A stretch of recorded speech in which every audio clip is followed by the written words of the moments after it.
Okay, so today we're going to be dealing with Chapter 9 from Strayer. So we're going to be covering Strayer's Chapter 9, which covers the beginning of a new religion, Islam.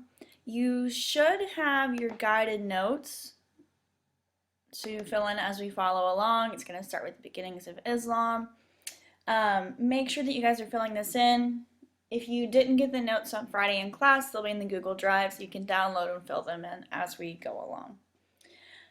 We're going to be covering a lot of information, so hopefully we can move through it fairly quickly.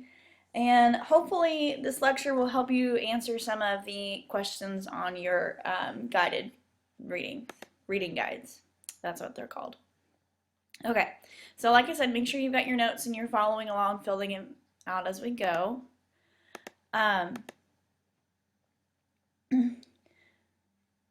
So we're going to be covering Islam today.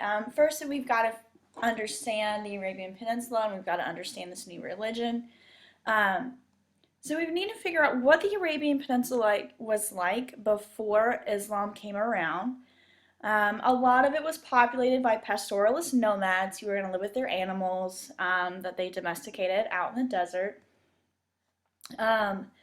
There were cities because on this area, the Arabian Peninsula was a really big trading area. If you, if you look on the map, you can see that it connects the Indian Ocean trading system with the Mediterranean trading system. But what we have here are a lot of nomadic tribes, and they're worshiping a huge variety of gods, like the polytheism that we see in a lot of other cultures. These polytheistic tribes are not peaceful. Pastoralist groups are going to lack their centralized states, and they also lack organized ways of fixing disputes. So instead, what we have are blood feuds. Almost, you can kind of think of them like a camel buy. As in one guy would ride by on a camel and take out one of your guys, so then you'd ride by on your camel and take out one of their guys, and so on. And you have this never-ending set of disputes. These groups are never fully unified. Their allegiance is to a tribal group, so that's what they're really focused on, is that tribal culture. The Arabian Peninsula is very fragmented. It's very warlike, even though there are cities and trade existing. Okay, so here's your Arabian Peninsula. You can see down here you have the entrance to the Red Sea from the Indian Ocean. Caravel routes and boats are going to connect the Indian Ocean trading system to Alexandria in Egypt, which would be over here. Modern day Yemen, which is in this area. And that is going to be a huge center of frankincense production, which frankincense is an aromatic resin. It's basically a tree sap that smells really good. And it was used in a lot of worship ceremonies for a lot of different religions. If you remember or are familiar with the nativity story of Christianity, the three wise men going to visit baby Jesus, they're bringing this frankincense. I also want to point out two cities on here, the city of Mecca and Medina. These are going to be really important as we go through. These two cities are the central focus of our early Islamic society. Mecca is still really important, primarily because of pilgrimage reasons, which we'll talk about in a few minutes. And Medina is second only to Mecca. Medina is where the Prophet Muhammad really forms his first community of Islamic believers. Okay, so we're going to backtrack a little bit and look at the Arab concept of genealogical heritage. Just like Hebrew or Jewish populations, Muslims trace their heritage back to the central figure of the early books of the Bible, the character from Genesis of Abraham. Abraham marries Sarah, and they have two sons, Isaac and Jacob, who are traditionally the Hebrew descendants. Sarah grows really old and thinks that she's unable to have children anymore, so she encourages Abraham to take another wife, which would be Hagar. And with Hagar, he has a son named Ishmael. Later, Sarah has Isaac, and they kick Hagar and Ishmael out. And this is going to start feuding between the Arab. This is like the biblical origins of the feuds between Arab Muslims and Palestinian Jews, as Abraham and Sarah kind of kicking Hagar and Ishmael out. Um, and I bring this up not because it's really cool to go back and look at all of our ancestral history, but to show you that the connection of Muslim, which would be followers of Islam, um, back to the tradition of the monotheistic faith of Judaism is very, very strong.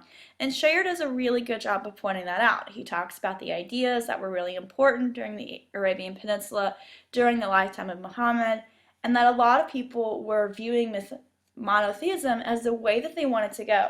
There's a really, really strong connection between Judaism, Islam, and Christianity. All three of these religions stemming from this historical genealogy. All three of these religions can be thought of as Abrahamic religions. All three religions trace their origins to Abraham.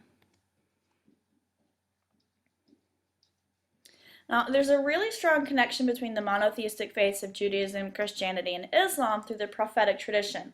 The tradition of God's prophets, and that all of these religions see prophets as people who speak to humanity on behalf of God.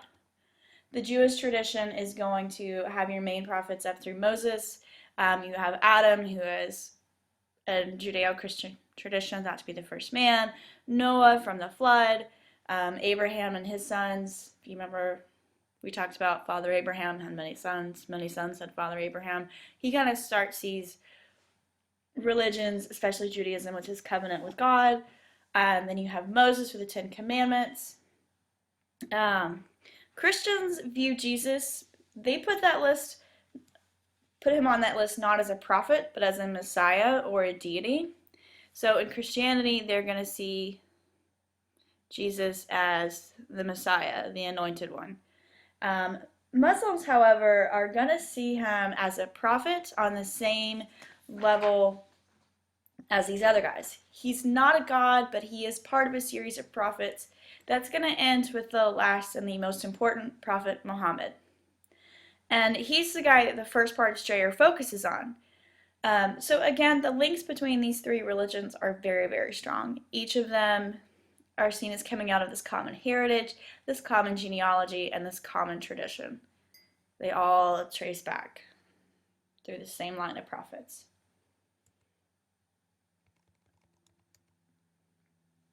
Okay, so let's talk about Mecca. Mecca is a very important trading and religious center. At the center of Mecca is this large cube called the Kaaba, and put a star or underline it or circle it or just do something exciting around that word. That is a word, even though it's in Arabic, that you need to know. It just means cube in Arabic, so Kaaba is cube in Arabic, and you might need to write that out to the side if it's on there. So there's no magical meaning, it's just a ginormous black cube. And it's really a shrine, and at the time of Muhammad, it was an enormous, there was an enormous number of polytheistic deity statues that surrounded it. Mecca is this area where all of these warring tribes, that were in the peninsula were required to have troops. And that's why Mecca was a major trading center. When the tribes came to Mecca to worship or to be near the deities of the Kaaba, they were not allowed to fight there. And that truce is going to allow trade to take place. In addition, the Arabian Peninsula itself, not just Mecca, is located smack dab between two really big and important empires. To the left of the Arabian Peninsula is going to be the Byzantine Empire. So the Byzantine Empire is going to take up this area, and it's really the eastern half of the Roman Empire. After it separates, the Byzantine Empire continues, and it's on the eastern. It's on one side of the Arabian Peninsula, and on the other side, over here, is going to be the Sassanid Empire, which is basically just a reinvigorated Persian Empire. So the Persian Empire falls and it comes back later as the Sassanid Empire.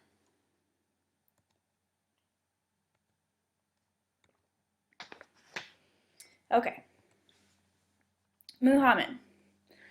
Muhammad is born into a very complex society with all kinds of different tribal norms and with all kinds of different trade and religious influences. Muhammad is a very thoughtful person, and he begins going into the hills around Mecca, up into some of the caves in the desert, and he would just go there, kind of hang out, and think. And around the year 610, he begins having a series of revelations. And according to the Muslim tradition, the angel Gabriel comes down from heaven and commanded Muhammad to recite. And that's the famous line. He just says to Muhammad, recite. Out of Muhammad comes the words that eventually become the Quran, which is Islam's holy text. You'll see it spelled a couple different ways. Sometimes it's Quran, sometimes it's Koran, but it's the same thing. The Quran is Islam's holy text. And he completely rejects all of the gods of the Kaaba, and he's going to give his allegiance to one God, which is Allah. And Allah just means God in Arabic. It's the word God. Allah is the word God in the Arabic language. And this God for Muhammad was kind of synonymous with Yahweh. Remember, Yahweh was the God of the Old Testament, or the Hebrew, the ancient Jews' deity. Muhammad's belief is that there's only one God, and this is the one. So that's his big revelation. This big revelation is going to create a lot of tension in Mecca because in addition to wanting to have just one God, he also wants a more just and equal society. And that idea really isn't going to be very attractive to the rich and powerful people within Mecca. So eventually what's going to happen is his followers are kicked out in what's known as the Hijra. And put a little star or symbol next to the Hijra. And out to the side, I want you to define it. The Hijra is the flight of Muhammad and his followers out of Mecca and into Medina. So the Hijra is the flight of Muhammad and his followers out of Mecca and into Medina.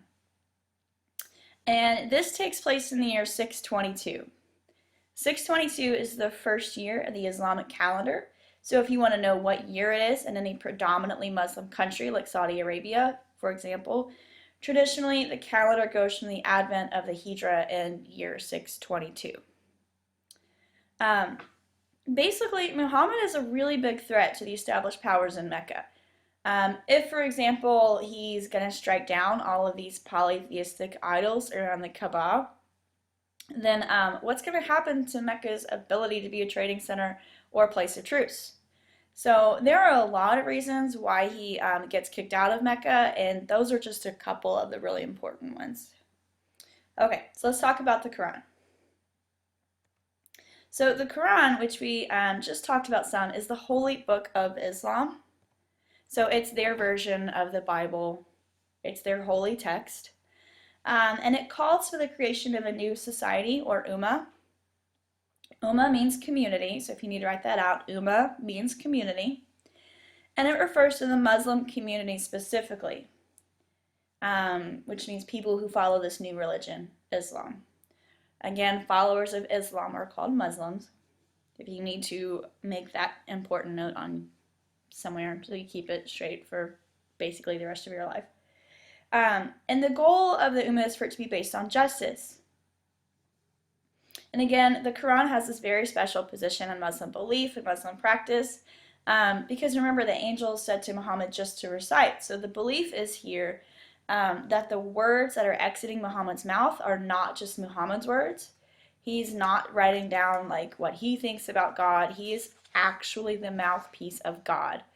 And so the Quran becomes sacred in a really, really important way. Not just as Muhammad's words, but as God's words. So the Quran has this really valued place in Muslim society. Okay, so Muhammad is going to build up his new Ummah or Islamic community based on five main practices. The five pillars of Islam are five practices. So note out to the side, five practices. The five pillars of Islam, five practices. And these are five things that all observant Muslims are supposed to do. So the first is going to be the Shahada. The Shahada is a declaration of faith, and it's a really simple one. And that is, there is no God except God, and Muhammad is his messenger. Jot out to the side here that monotheism is the main point of Islam. So out to the side, monotheism is the main point of Islam. So much so that early Muslims critiqued the Christian belief in the Trinity of God, the Son, and the Holy Spirit because they felt that it wasn't true monotheism. So there's a pullback here into really, really strict, ardent monotheism. Your second pillar is going to be the Salat, and these are prayers. Muslims are supposed to pray 5 times each day throughout the day. And these are really interactive process. It's a full body experience. You have to get down on your knees and put your forehead to the floor. And they are expected to pray at dawn, at noon, late afternoon, sunset, and again before going to bed. The word Islam means submission, and the goal here is to submit your will to God's will, to fully submit to God. So the process of praying, where people are fully down on their knees, their head is to the ground, is an outward symbol of the submission to God's will. Muslims are required to wash before praying. So eventually water systems are going to become really, really important to our Arab societies. Muslims also have to face Mecca when they're in the process of praying. So most Muslims are going to use a little rug. Again, if you're going to get down on the ground, you can probably need something to pray on. And if you have a smartphone, you can actually download a Mecca direction app, and it's going to point towards Mecca from wherever you are on the Earth's surface. It'll let you know. Typically, in the United States, they're going to face east in the direction of Mecca. And I don't know if you guys can tell here, but this is a picture of Muslims performing the Salat. They're in the act of prayer, and it's kind of hard to see, but all of these are men. You are not going to have men and women mixing together in this process. And mostly that's to keep people from being distracted. If you're going to be kneeling in front of each other, it's indecent. It would be indecent for a woman to be kneeling in front of the man in that position. So the men are going to be in the front and the women are in the back. And it's just kind of out of respect for one another. So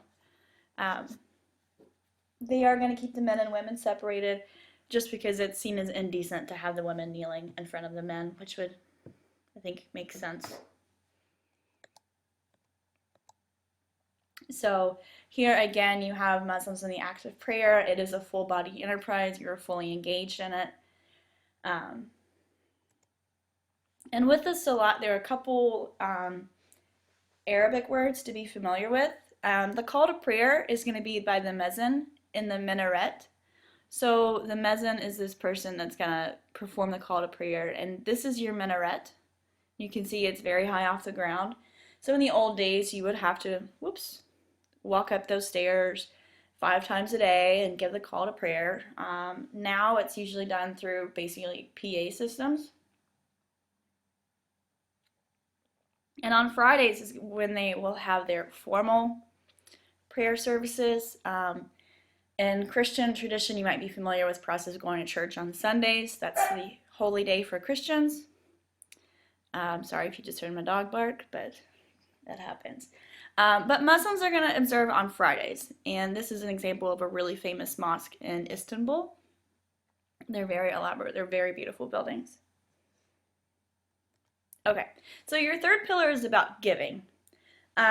Muslims, kind of based on your teachings of Muhammad, are really into making sure that all people in society are provided for. So the third pillar is the zakat, which is almsgiving, and they're expected to give about 2.5% of your wealth. Some of you might be familiar with something called a tithe, which is the practice in Judaism and in Christianity of giving away 10% of your income. But in Islam, it's going to be 22.5% of your total wealth. So depending on how much wealth you have, that could be more or less than a tithe. Okay, your fourth pillar is the Psalm, and this is the act of fasting during the holy month of Ramadan. So this is based on a lunar month, so it's 28 days. It wouldn't necessarily be like the month of July. And during Ramadan, there's no eating or drinking from sunrise to sunset. It's supposed to be a time of reflection, similar to the Christian tradition of Lent. And typically the Ramadan will be in the fall or winter. It's usually not during the summer, so you don't have to go those very long days without food. Okay, so the fifth pillar is going to be the Hajj. And the Hajj is probably the most famous pillar of Islam. It is your pilgrimage to Mecca. And it must be done at least once in a Muslim's lifetime. It's not a requirement, but it is strongly encouraged if you have the financial resources, and people really want to participate in it. About 2 to 3 million Muslims make the pilgrimage every year to Mecca. And here is an example, or a picture, it's not an example, of Mecca during the Hajj week. And in the background here, you can see this little black cube. That is the Kaaba. And people are circling the Kaaba here. Here's another picture of it. You can see just how many people, are there. This is a mosque in modern day Saudi Arabia. And again, you can see the Kaaba in the center there. And just thousands and thousands of people surrounding it. So the Hajj is a really important part of Islam. Okay, so Muslims in the world today, if you look at the map, the dark red is going to be like the highest concentration of Muslims, down to the oranges and the yellows. And if you look at the map, your dark red is going to be in Southern Asia, Southeast Asia. We typically think of Muslims in our world as living in this area of the world, modern day Middle East. But it's actually going to be over here in India, Bangladesh, Pakistan, Indonesia. Nigeria has a large concentration of Muslim followers. So this chart is going to give a better sense of where Muslims actually live in the world today. And I wanted to point it out because Arabs, which is an ethnic group, again, Arabs are an ethnic group, they only make up about 20% of the total Muslim population in the world. And Strayer talks quite a bit in this chapter about Arabization versus Islamization. So this would be adopting the Arab culture versus adopting Islamic culture. And there's a very distinct difference between the two things. For example, Persia, during the Sassanid Empire, which was conquered by Muslims, is still going to use their native language of Persian, since they're not really adopting the Arabic language. And that's an example of adopting Islam without adopting Arab culture. So these are the top 10 countries with the largest Muslim population. And the number one country with the Muslim population is going to be Indonesia and Southeast Asia, which Southernization article termed that as the Spice Islands, followed by Pakistan and Central Asia with 134 million, and India, Bangladesh, Turkey, which is in Central, will actually be considered the Near East. And finally, with Iran and Egypt, you see countries that we typically think of as Muslim in the Middle East. And then the last three, Nigeria, Algeria, and Morocco. These are all three African nations. So what you see in this chart here is that the majority of your Muslim population is not going to be in the Middle East. It's going to be in other areas of the world. And this is actually a past question from an AP test. So this is a question that was on an AP exam, and which asks, in what region of the world do the largest number of Muslims live? And of course, the answer based on the chart you looked at is going to be South and Southeast Asia. Just make sure that's familiar to you, because it's a popular misconception that Muslims are only Arabs. There are many more Muslims that are not Arabs in our world. Okay, so we're going to talk about the spread of Islam. And Islam is going to spread for a variety of reasons.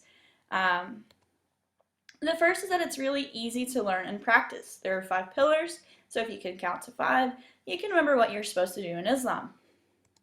There is no priesthood, so it's really kind of, at least in the beginning, lacks this strong hierarchy, which makes it attractive to your lower classes.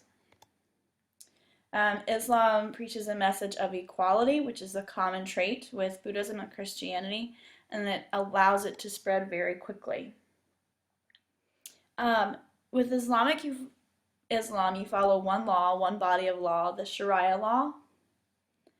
And Strayer's going to talk about Sharia, and it's a really strong unifier among Muslims, and it makes Islam a really attractive religion to empires, because they want to be able to run their empire well, and what better way to run the empire than with a ready-made law code.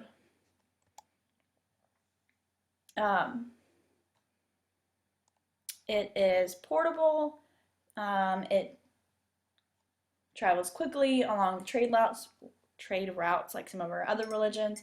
Non-Muslims are allowed to practice their religion freedom. In most cases, there are religious tolerance, but they are going to have to pay additional taxes. And then last but not least, put a little star by this one.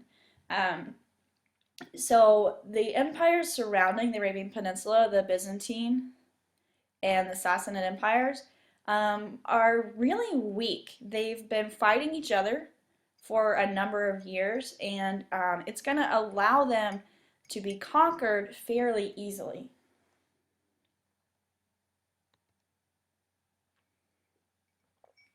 Okay, we're going to talk not so much about the religion, but the first Muslim empires. So we're going to switch gears here and move on. We've got our basis of the religion, and we're going to move on to the empires that use it. And the first thing you need to fill in is the big square, the Dar al-Islam. And it just means unity found across Muslim areas supported by common practice. This is a really important concept in the College Board. They really want that to be apparent to you, that one of the reasons that Islamic civilization is so enduring, even though the empires are maybe not as enduring, is because of these common practices. You can kind of think of it how you did China. Even though the Han Dynasty falls, Confucianism never really goes away. It's still there because culturally the practices and beliefs of Confucianism are very strong. So in the same way, your Islamic practices and beliefs are consistent. So if you have a Muslim government, that's all well and good, but you don't have to have a Muslim government. The 5 pillars and common practices will still retain a huge amount of unity across all areas that are going to adopt Islam. And here are your 5 pillars that are going to kind of keep Islam going regardless of state support. Okay, so you can see this little map, and this is going to be, which is the Muslim Empire, and this is going to be the end of the unified period. All of these areas at one point were unified under one government, and this happens with the death of Muhammad. So Muhammad dies in Mecca in 632, and there's a lot of division among who should lead the Ummah, or the Islamic community, after the death of Muhammad. And his right-hand man, Abu Bakr, wins out that election, but he doesn't win unanimously, however. So in order to kind of pull all the Muslims together in this common venture, what he decides to do is have a goal of conquest. And Muslims are going to be fantastically successful in their first 100 years. They're actually going to conquer the single largest empire to date for that period in a really short time. They are very widely successful. Here is a better map. And you can see in the early period, the dark red, this is going to be the lifetime of Muhammad, your Arab empire.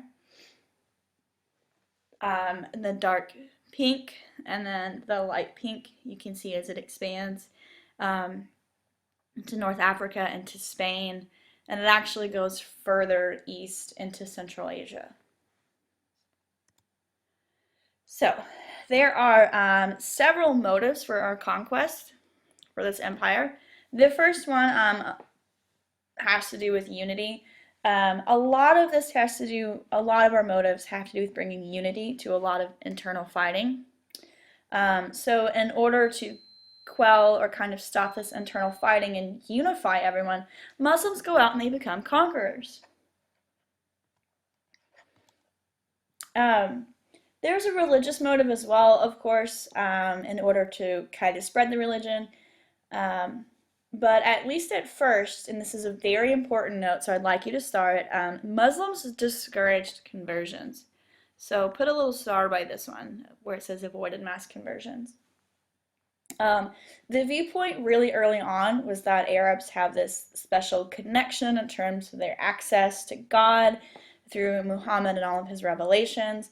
So it was really viewed as an Arab exclusive movement, just like Judaism was seen as a very exclusive religion, as Hebrews were seen as God's chosen people. Islam initially had this really element of exclusivity. Also, early Arab Muslims were also promised a share of the booty.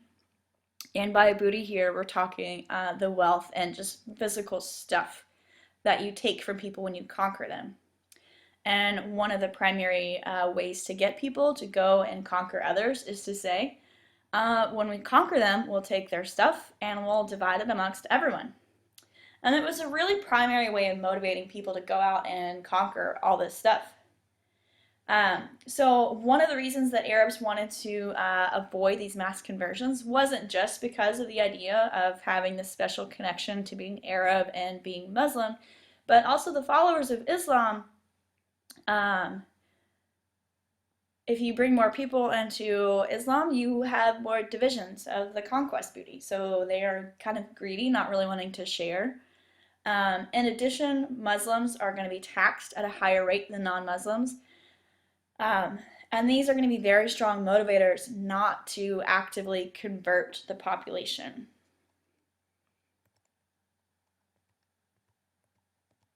So, early on, there grew to be this division that today forms the two major sects or branches of Islam. So what's at issue here is who should lead the Muslim Ummah. The first four caliphs are all agreed upon.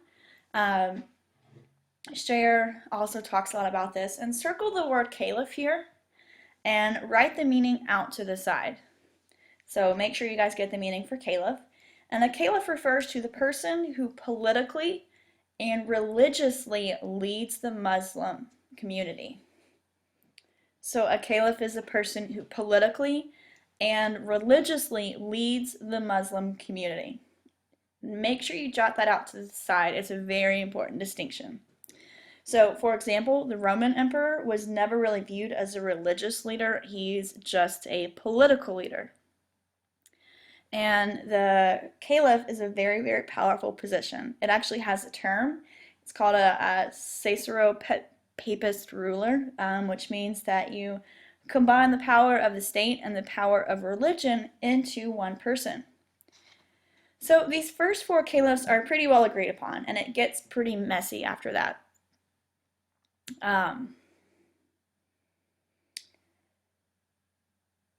the early caliphs were not really able to really fully pull everyone together with them, and there were some people that thought a particular people that were actually related to Muhammad's family should be the official caliph, and other people disagreed.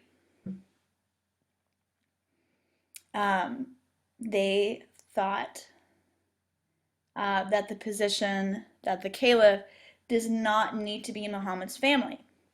And that's the one that really exists today, that really wins today. And those Muslims are called Sunnis. So the Sunnis think that the caliph should be chosen by the Ummah. It should not be to be agreed upon by the community. The other set of Muslims are the Shia or Shiites, and they felt that Muhammad's relatives are the rightful caliphs. The Shiites are the minority view today, even though there are still a lot of Shiites in the world today, including Iran has a majority Shiite population. But most Muslims are part of literally the majority, who are the Sunnis. And they just really feel like the Ummah or the community should choose the caliph, and it doesn't necessarily have to be in Muhammad's family. Okay, so the first Islamic empire that really gets going in the Arab Islamic Empire is the Arab Islamic Empire of the Umayyad. And they are hugely expansionist. They conquered almost all of the red and pink on the map from earlier. Their capital is in Damascus, which is in modern day Syria. And they're definitely an Arab conquest state. They did not view themselves as an inclusive society. It was all about being Arab for them. So if you guys are familiar with the I Heart New York shirts, I want you to draw a little t-shirt out to the side. So draw like the little outline of a t-shirt. Make sure you're literally drawing it. And we're going to make our own version of an I Heart New York shirt. But instead of I Heart New York, I want you to put inside of it I Heart Arabs, because that's really their philosophy. So make sure that you draw on your little t-shirt with the I Heart Arab. That really is going to define the Umayyad Empire. And what they have is an Arab elite that rules over the non-Arab, non-Muslim populations. And they went so far that they actually separated themselves into garrison or military towns to prevent mixing the Arab population with the non-Arab. And this is the example of the Umayyad Mosque in Syria. Okay, so again, this is one of the famous mosques in Damascus, modern day Syria. Now, there are a lot of minorities in the empire that are not Muslim, again, because conversion is not really encouraged at this very early time period. And these are going to be people of the book. And with the book here, we're referring to the Old Testament. Christians, Jews, and to a certain extent Zoroastrianism are considered to be people of the book. So they were kind of protected population. Remember the common heritage of Muslims, Christian, and Jews. They were protected people, but they still paid an extra tax. But they were tolerated. Their religion was protected. However, if you converted during this time period to Islam, but you were not an Arab, you still had to pay the extra tax. And it was a really big source of conflict, source of beef for non-Arab converts. So as a result, there are not really a lot of conversions. It wasn't really encouraged, and most Arabs stayed secluded from their non-Arab conquered people.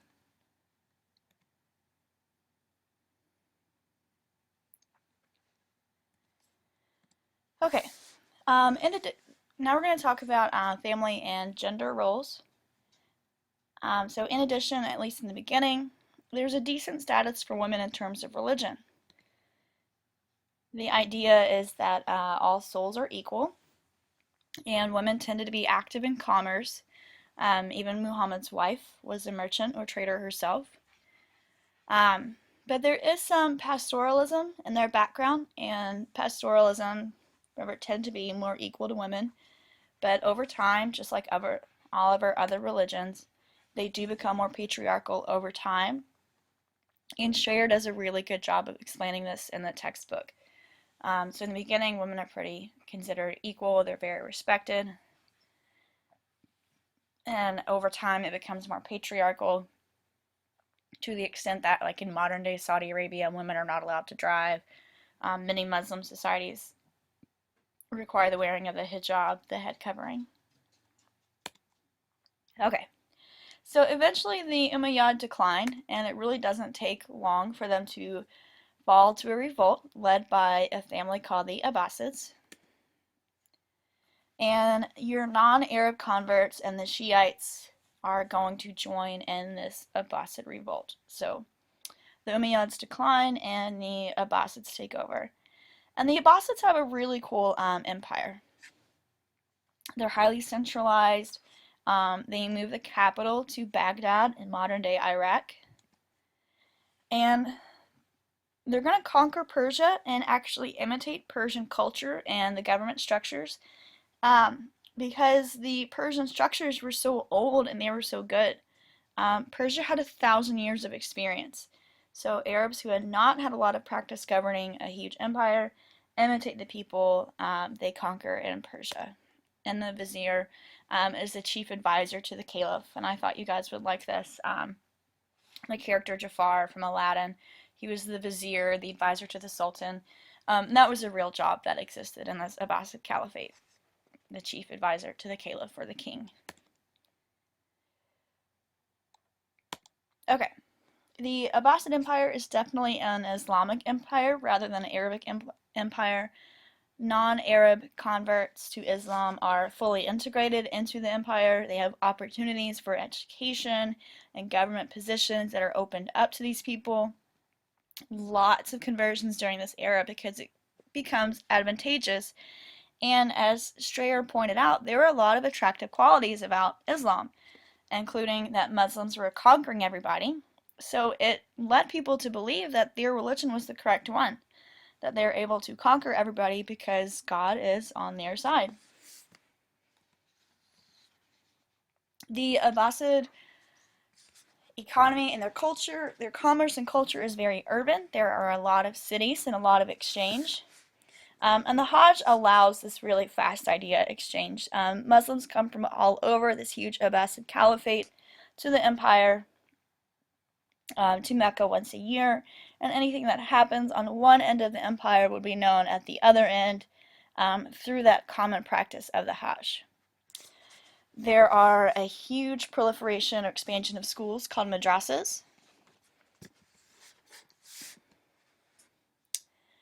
And the most important center of learning was the House of Wisdom in Baghdad. Put a little star, underline, flashing arrows, something exciting beside the House of Wisdom.